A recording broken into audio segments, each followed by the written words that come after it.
Prenons nos Bibles et regardons de nouveau dans l'épître de Paul aux Galates et nous reprenons dans le chapitre 4 que nous avons commencé la dernière fois.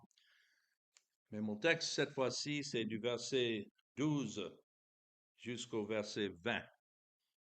Donc Galates chapitre 4, du verset 12 jusqu'au verset 20.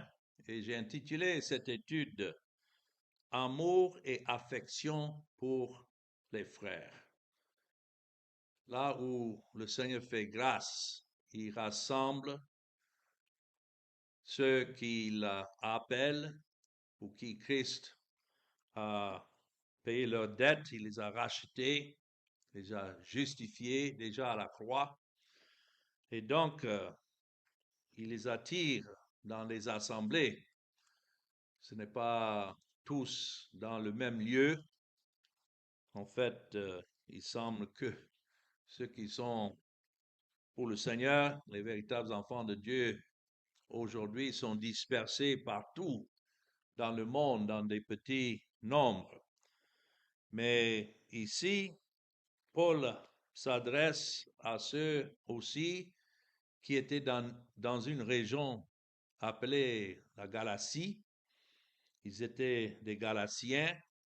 Ça représente aujourd'hui la région qu'on connaît par la Turquie. Et donc, ils n'étaient pas tous ensemble dans un seul lieu.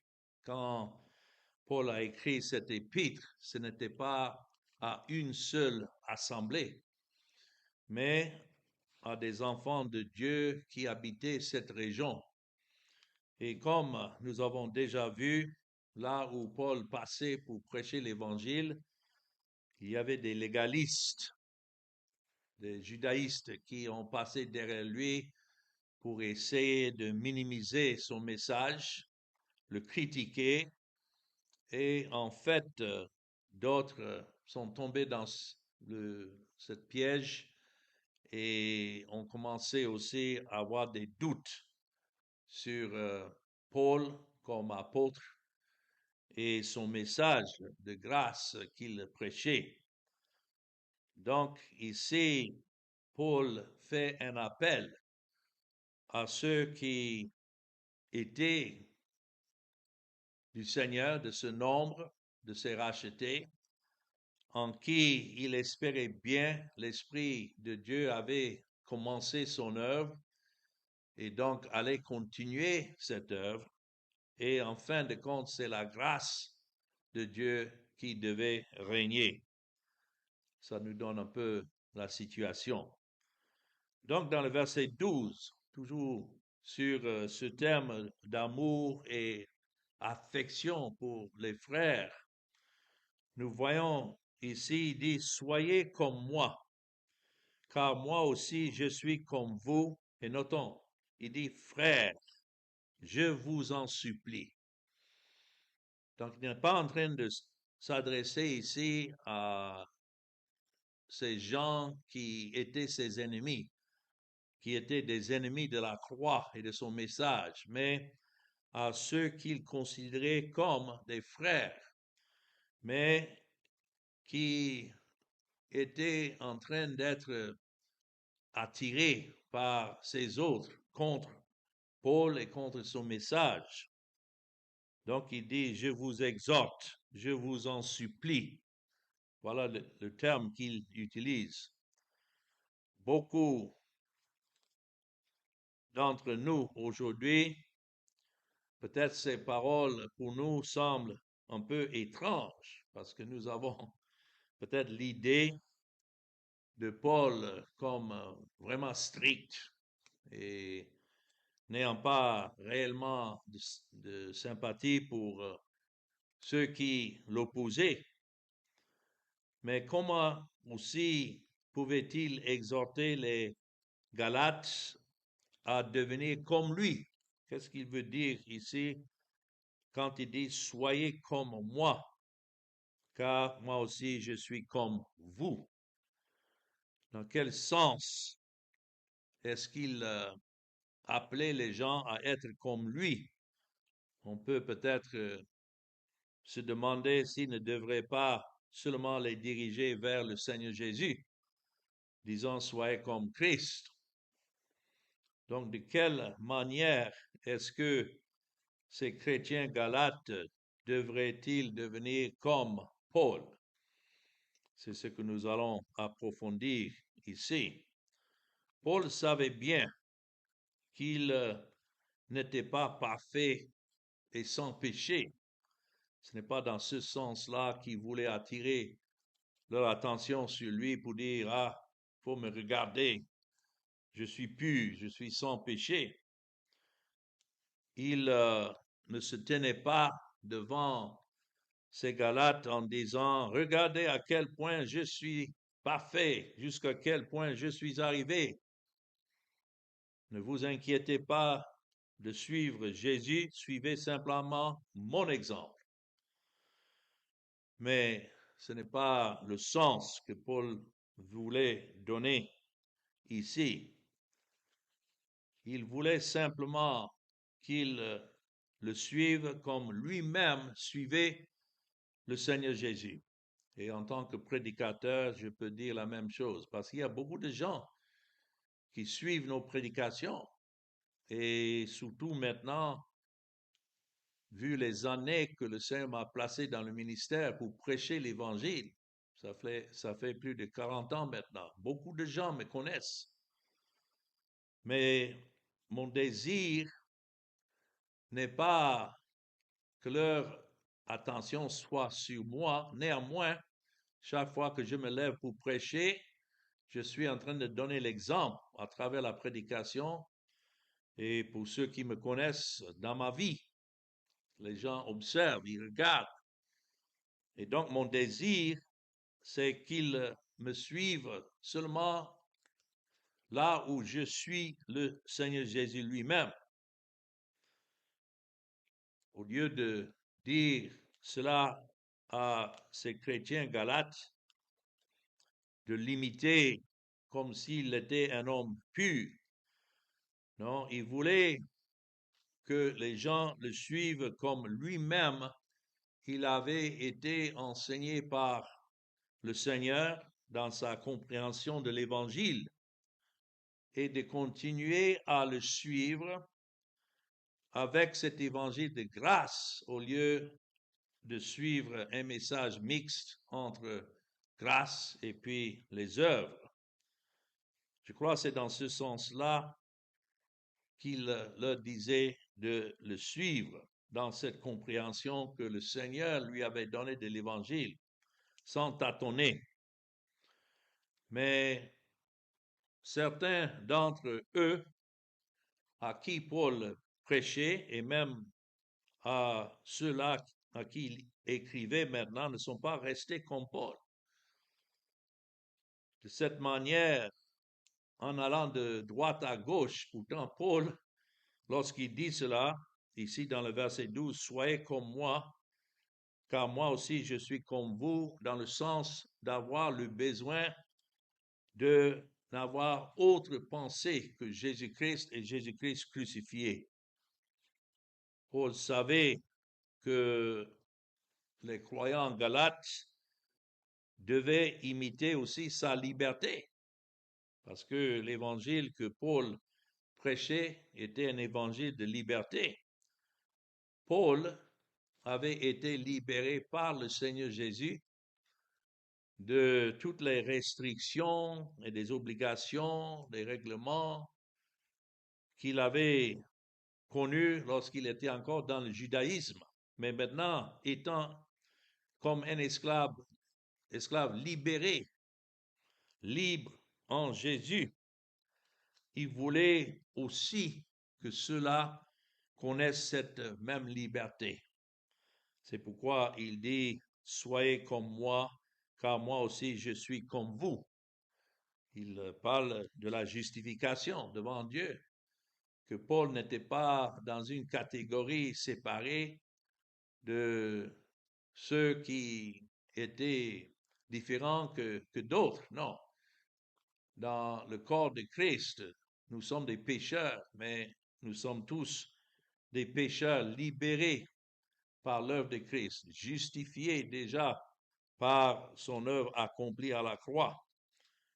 Donc, il voulait aussi que ces Galates jouissent de cette même liberté sans être de nouveau rendus ou bien enfermés sous le joug de la servitude, comme il dit dans Galates chapitre 5, le verset 1. C'est dans cette manière, donc, il devait devenir comme Paul. Soyez comme moi est une exhortation aux Galates à devenir des gens qui jouissent de leur liberté en Christ, de même que l'apôtre Paul. Quelqu'un qui n'est pas lié par la loi juive ou n'importe quelle restriction d'homme. Je dois dire aujourd'hui, il y a plein de gens, même sous le titre d'être prédicateur de la grâce, qui, lorsqu'ils entrent, ils veulent encore rendre les gens sous la servitude de la loi ou bien de leur propre ministère. Mais Paul est en train de dire ici, restons libres. En un sens, chaque croyant devrait être en mesure de dire à d'autres, devenez comme moi. Et c'est ce que j'apprécie bien dans notre assemblée ici où je prêche chaque semaine. Quand il y a des visiteurs qui entrent, ils remarquent qu'il y a une différence.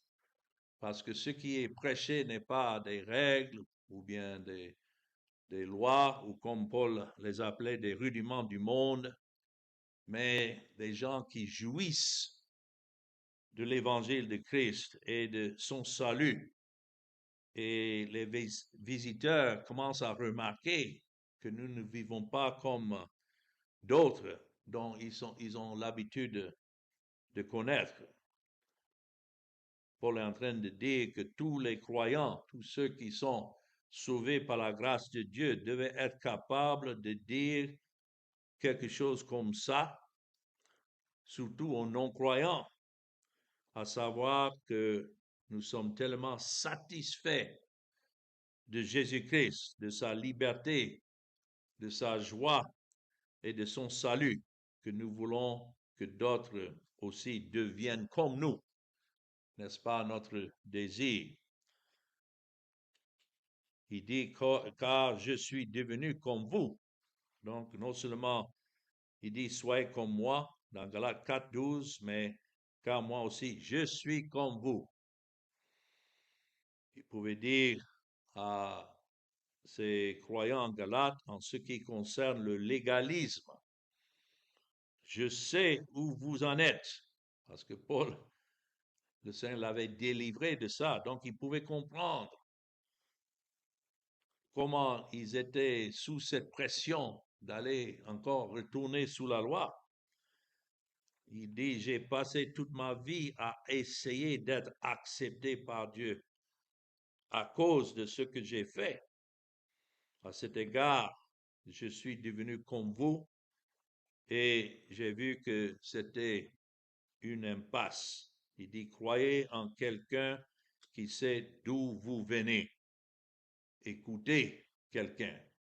Donc, on peut comprendre comment Paul fait cet appel à ceux-ci pour qui le Seigneur lui a donné une tendresse et un désir qu'ils jouissent vraiment de leur liberté en Christ.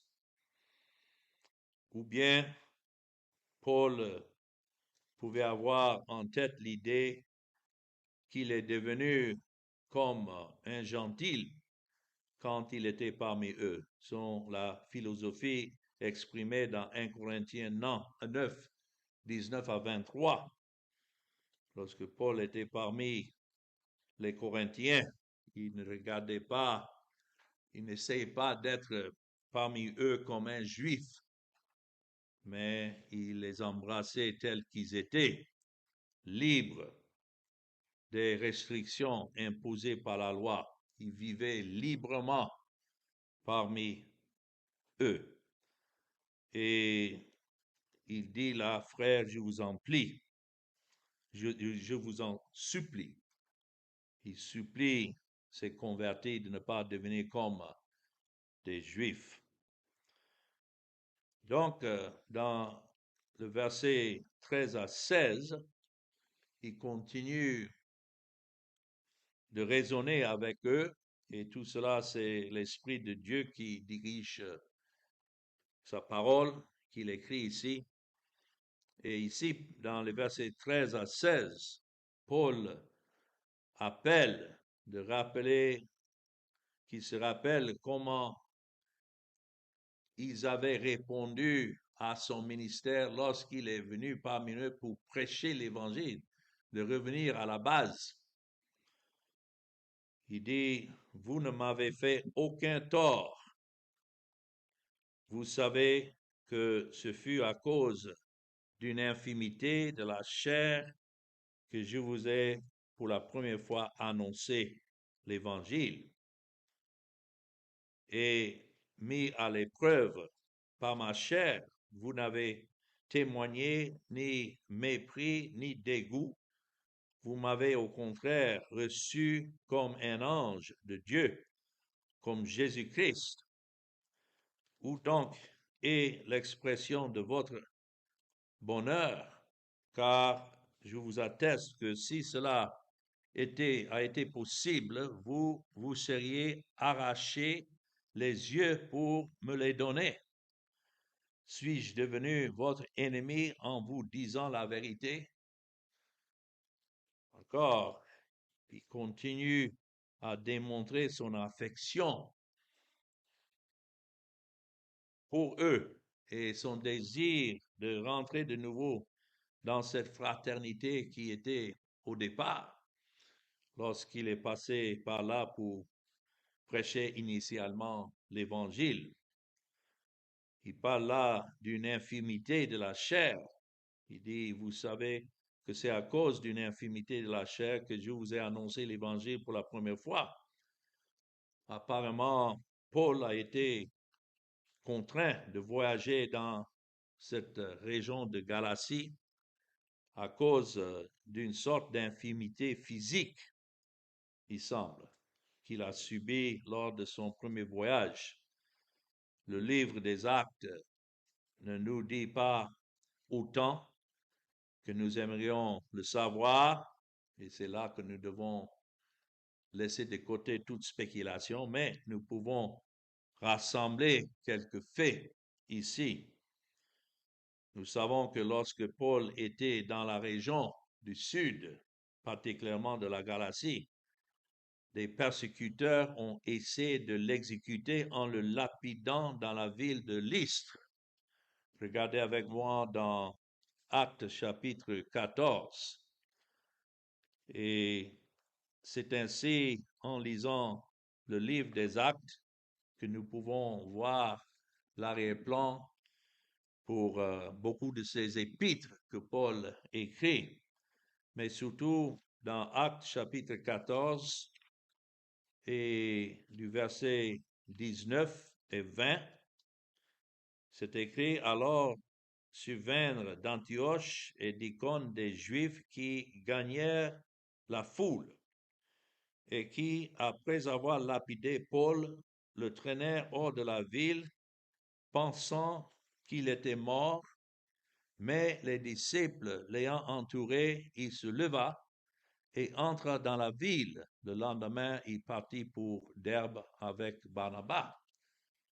Donc, il se peut que c'est de ça que Paul faisait référence ici, qu'il était parmi eux avec une infimité. On peut bien imaginer être lapidé et laissé à mort, et puis miraculeusement, il a survécu parce que tant que ce n'est pas la volonté du Seigneur, on ne peut pas enlever qui que ce soit de ce monde. Nous sommes immortels jusqu'au temps où Dieu lui-même l'ordonne. Et voilà un exemple. Donc certains Certains pensent que cela était peut-être la cause de l'infimité physique qu'il mentionne. Mais Paul était déjà dans la région de Galatie lorsque cela s'est produit. Ces mots ici dans Galates chapitre 4 suggèrent qu'il est entré dans la région à cause d'une infimité physique. Et il a dû s'arrêter vu ses voyages et nous savons comment cela est lorsque nous voyageons et l'eau que nous buvons, la nourriture que nous mangeons, tous les changements que nous devons vivre qui sont différents que chez nous, ça peut peut-être nous rendre malades. Et pour cela, le Seigneur a ordonné à ce que Paul soit parmi eux et cela pour sa gloire et pour avoir l'occasion de prêcher l'Évangile, même si c'était peut-être en idée pour lui de simplement passer, ne pas s'arrêter.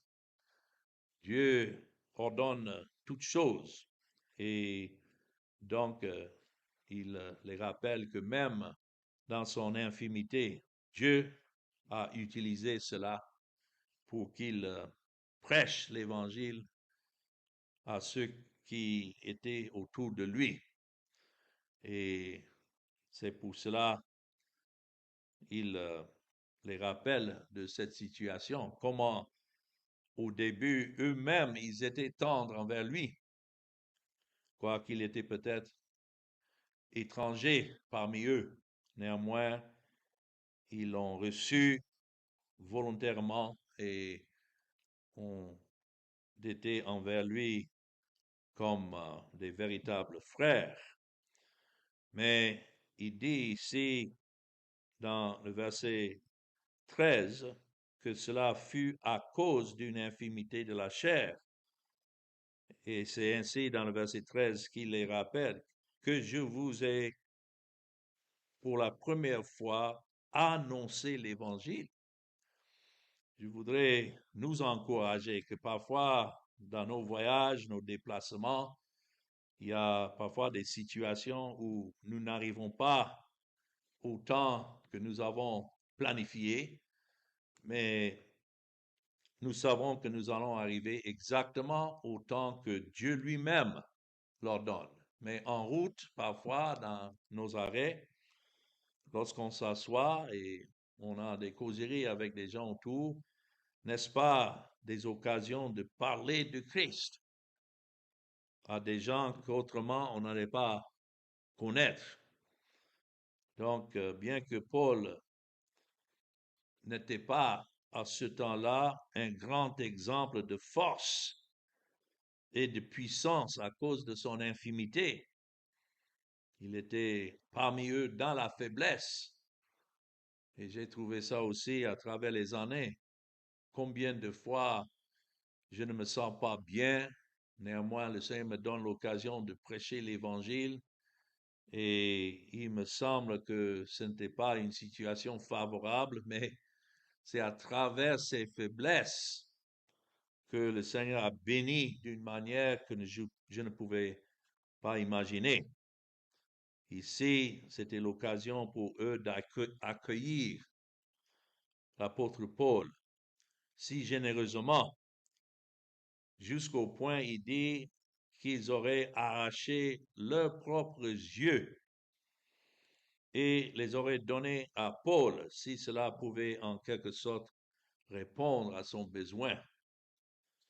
De toute évidence, un œil arraché serait un cadeau que personne ne pourrait utiliser si on s'en prend l'œil pour donner à quelqu'un.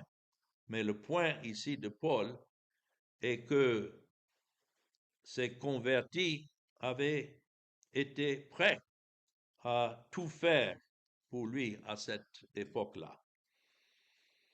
Donc, c'est pour ça que certains croient que cette infimité physique de Paul avait quelque chose à voir avec ses yeux. Nous ne savons pas. Mais il y a des gens qui connaissent et qui ont étudié le texte grec et ils disent selon ce que Paul dit, surtout dans Galates chapitre 6 et le verset 11, vers la fin de cet épître. Si vous regardez là, il dit, voyez avec quelle grande lettre je vous ai écrit de ma propre main. Il y avait parfois où Paul dictait ce qu'il voulait écrire, mais ici, c'était avec sa propre main et avec de grandes lettres écrites, comme si cela prouve que cela a été le cas parce que il avait des difficultés à voir. Une fois encore, nous ne savons pas exactement, mais il semble que c'était en quelque sorte son infirmité qu'il a dû endurer, et cela selon la grâce de Dieu. Mais le vrai point ici est que malgré quelle que soit l'infimité de Paul, les Galates ne l'ont pas méprisé ni rejeté. Donc c'est une manière de poser la question maintenant, mais qu'est-ce qui s'est passé? Parce que quand j'étais avec vous au début, dans la faiblesse, vous m'avez bien accueilli. Maintenant, il pose la question là, dans le verset 16, comment est-ce que maintenant je suis devenu votre ennemi en vous disant la vérité? Qu'est-ce qui s'est passé? À la lumière de ce grand amour et de l'honneur que les Galates avaient montré envers Paul, et à la lumière de la grande bénédiction qu'ils avaient reçue de Dieu quand il a passé par là et le Seigneur s'est servi, notons, pour qu'ils entendent l'évangile pour la première fois. Cela démontre que si Dieu ne s'est pas intervenu, même avec une infimité physique, que Paul n'allait pas s'arrêter là, il allait continuer, et alors ceux-là seraient restés dans les ténèbres, dans l'ignorance. Mais nous savons que Dieu doit amener à lui chacun qu'il a élu avant la fondation du monde et pour qui le Seigneur Jésus-Christ est venu dans le monde et payé leurs dettes, les a justifiés là à la croix.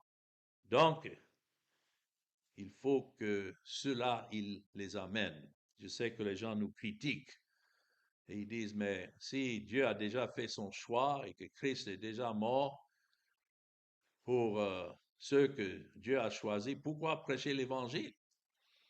Nous savons la réponse. La réponse c'est que c'est par la prédication de l'évangile qui plaît à Dieu d'attirer à Christ ceux qu'il a choisis et pour qui Christ est mort.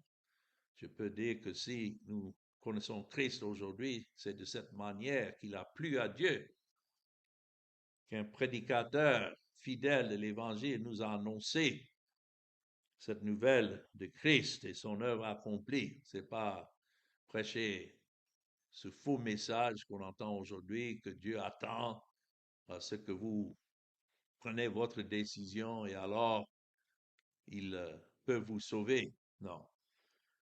Il appelle les pécheurs qu'il a déjà sauvés par l'œuvre de son Fils. Et partout où il a ses élus, au moment donné par Dieu lui-même, c'est Dieu qui envoie ses prédicateurs pour qu'ils annoncent cette bonne nouvelle de Christ. Mais cette question est importante. Suis-je donc devenu votre ennemi en vous disant la vérité en vue de cette grande bénédiction de leur avoir prêché l'évangile? Comment se fait-il maintenant qu'on le traite d'ennemi? Et dans la mesure où les ministres du Seigneur, les enseignants, de la parole de Dieu enseignent cette parole. Et dans cette même mesure, ils doivent être reçus comme les Galates ont reçu l'apôtre Paul, c'est-à-dire comme une bénédiction du Seigneur. Par contre, les ministres qui ne prêchent pas Christ ne doivent pas être reçus. Mais tout est basé sur le message. Et si quelqu'un devient l'ennemi d'autres parce qu'il annonce clairement la vérité, résumée dans ces 5 points, qui est Christ et pourquoi il est venu, pour qui il est venu, qu'est-ce qu'il a accompli et où il est maintenant. Résumé, ça c'est le résumé de l'Évangile.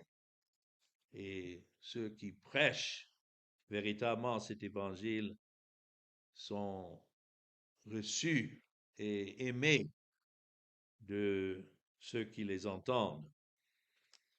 Mais nous sommes en train de voir l'affection et l'amour pour les frères, non seulement des frères envers ces ministres-là du Seigneur, mais aussi l'amour et l'affection des ministres envers ses frères.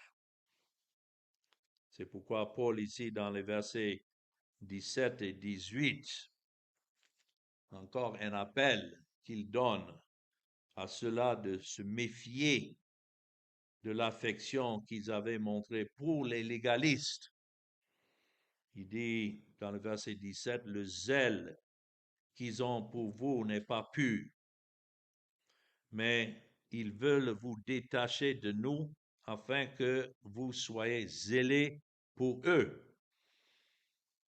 C'est pour cela que nous ne devons pas être surpris qu'il y ait de la division entre ceux qui prêchent l'Évangile et d'autres qui courent derrière ceux-là pour essayer de détacher ceux qui veulent bien écouter cet Évangile pour que cela soit attaché à eux. Paul dit, méfiez-vous de leur affection, parce qu'il dit clairement, ce n'est pas pur, ce n'est pas avec une motivation pure. Il est beau, il dit dans le verset 18, Galates 4, d'avoir du zèle pour ce qui est bien et en tout temps, et non pas seulement quand je suis présent parmi vous. Donc, il touche le point clé ici. Il vous cherche avec zèle, bien sûr, mais ce n'est pas pour le bien. Paul admettra que les légalistes chercher les Galates avec zèle, comme nous voyons beaucoup aujourd'hui. Le désir est autre que la gloire de Christ. Et le légalisme vient souvent enveloppé dans un manteau d'amour. Ils prétendent que c'est par amour qu'ils sont là à prêcher leur loi, leur légalisme, mais le résultat final n'est pas pour leur bien. Pourquoi? Parce que Christ n'est pas prêché. Il y a beaucoup de cultes aujourd'hui qui utilisent une technique informellement connue sous le nom de bombardement d'amour. On va les aimer pour qu'ils se tournent à eux et ils submergent leurs prospects de leur attention, de leur soutien et de leur affection, soi-disant. Pourtant, ce n'est pas vraiment un amour sincère pour ceux-là. Et c'est vraiment juste une technique pour gagner et ajouter à leur nombre. Ceux qui sont à Christ, certainement, nous devons démontrer l'amour pour ceux à qui nous prêchons. Mais l'amour, c'est en leur annonçant le message de Christ et non pas un désir de les détourner pour qu'ils s'attachent à nous. Ici, Paul leur dit qu'ils veulent vous exclure afin que vous soyez zélés pour eux. Voilà leur intention. Les adversaires légalistes de Paul voulaient attirer les croyants galates loin dans leur propre groupe diviseur. Ce sont des diviseurs. Comme Christ a parlé de ceux qui l'avaient dévancé, n'étaient que des voleurs qui avaient en vue de dérober les brebis. Et ici, il voulait en fait exclure les Galates et d'autres croyants, pas seulement ceux de Galates, parce que nous voyons partout où Paul allait prêcher dans ces régions, ses détracteurs étaient toujours là, mais leur désir était de les amener dans un groupe qu'ils appellent souvent super spirituel, des légalistes. Ils donnent l'impression que si vous suivez ce message de grâce, vous n'êtes pas réellement spirituel, mais si vous venez avec nous, vous allez apprendre ce que c'est d'être vraiment spirituel, tout en les détournant de l'œuvre de Christ. Donc nous pouvons apprécier pourquoi Paul avait tellement de zèle en leur écrivant ainsi, ce zèle cultivé par le légalisme et, à vrai dire, plus zélé, c'est un zèle souvent plus zélé pour un groupe, de joindre un groupe et faire partie d'une organisation que d'être en dehors de ce qu'il propose et seul, souvent, attaché à Christ. C'est peut-être pour ça que d'autres, quand ils regardent autour d'eux, ils sont tentés de penser, ah, mais peut-être c'est moi qui ai un défaut et peut-être que je dois aller me joindre. Non, Paul dit, restez ferme. Et cela concerne ceux qui invoquent le nom de Jésus. Mais bien qu'ils invoquent le nom de Jésus, leur pratique n'est pas sortie d'un cœur attaché à Christ, mais plutôt de trouver un refuge parmi ces autres qui se disent des super croyants. Exclure ici, quand Paul dit leur désir, c'est de vous exclure. Et comme il dit, le zèle qu'ils ont pour vous n'est pas pur, mais ils veulent vous détacher. Exclure. Ce mot signifie littéralement vous enfermer. C'est comme si on vient pour prendre quelqu'un pour l'arrêter et emmener en prison. C'est comme ça que Paul décrit leurs intentions. Les légalistes cherchaient les Galates, mais une fois qu'ils les auront aliénés de Jésus, de Paul, de la doctrine de Christ, ces légalistes exigeaient que les Galates les servaient, suivaient leurs règlements. C'est ce que le légalisme fait. C'est toujours associé à une forme quelconque d'asservissement religieux. Et c'est pourquoi nous devons nous méfier. Paul dit, il admet, il est bon d'être zélé pour une bonne cause, toujours. Il dit cela dans le verset 18, il est beau d'avoir du zèle pour ce qui est bien et en tout temps. Qu'est-ce qui est bien? C'est la gloire de Christ. C'est que nous soyons attachés à Christ seul et à sa gloire seule. Donc, ce zèle est important. Nous ne devons pas nous décourager, mais il est important d'assurer que notre zèle est pour lui. Ça, c'est la bonne cause dont il parle là. Car le zèle pour une mauvaise chose est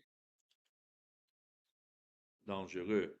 Alors les croyants galates étaient sans aucun doute impressionnés par le zèle de ces légalistes. Les légalistes étaient apparemment sincères et passionnés pour leur attention. Et Paul était d'accord pour dire qu'il est bon d'être zélé, mais seulement pour ce qui concerne la gloire de Christ. Paul pouvait bien témoigner de cela parce que avant de connaître Christ, il avait été lui-même zélé. Et le zèle était pour persécuter l'Église. C'est de ça qu'il parle dans son témoignage dans Acte 7, 58, au chapitre 8. Mais plus tard, il a regardé toute cette période du grand zèle qu'il avait.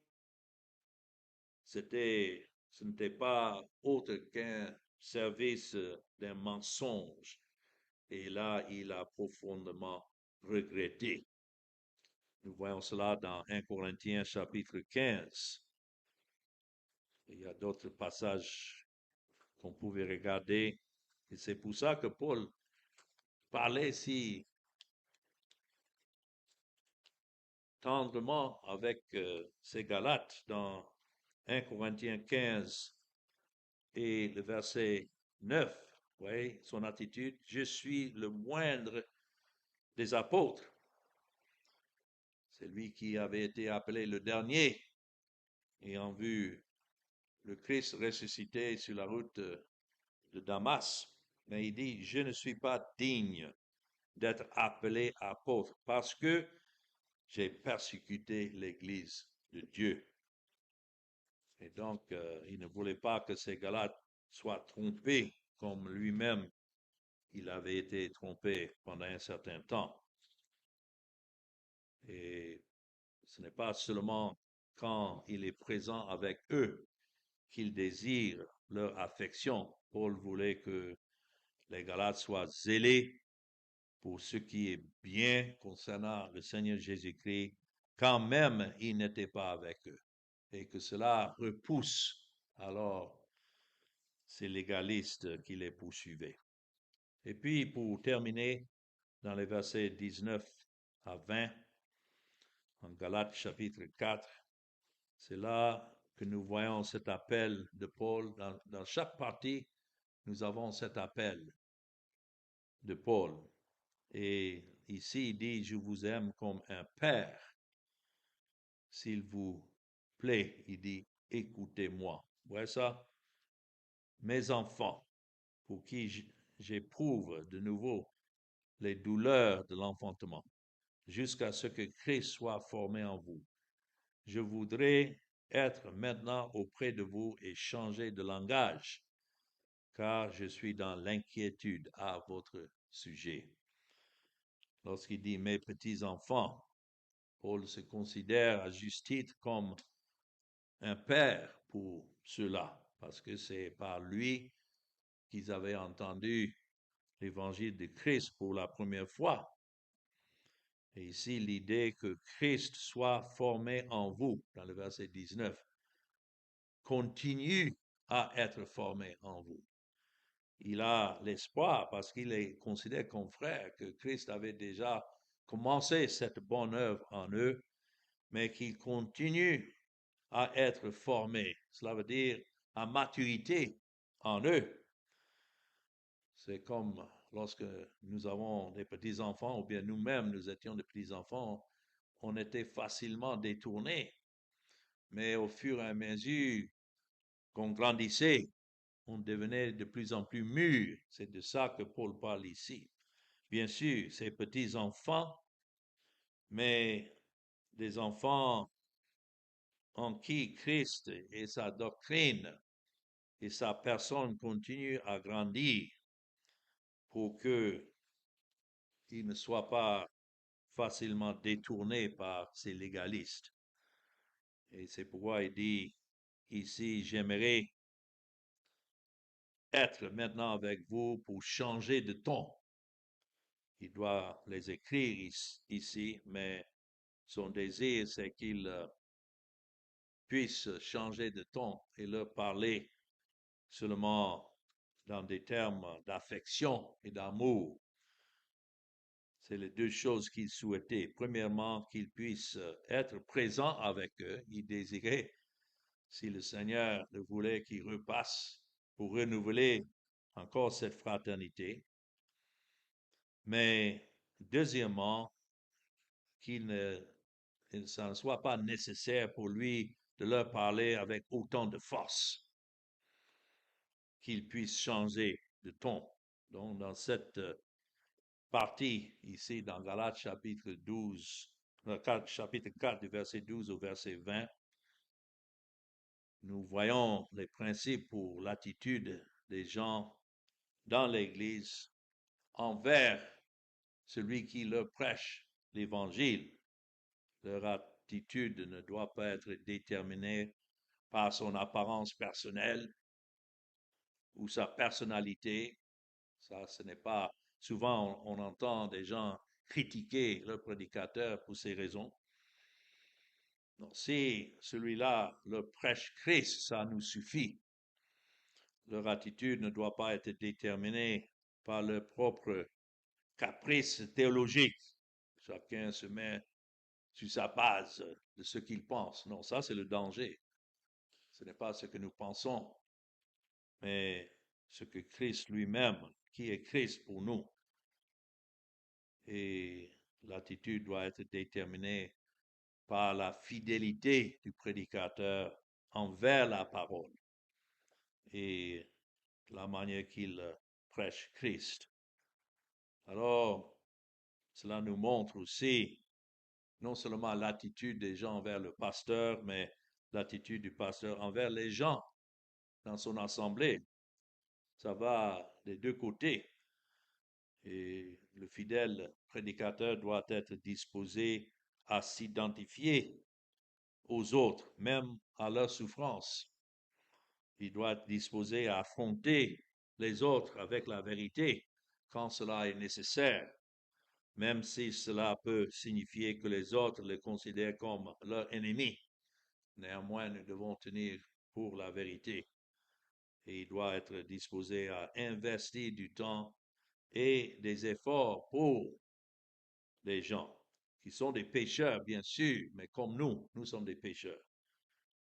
Et que nous devons ainsi nous encourager les uns les autres. Alors que le Seigneur bénisse cette parole. Amen.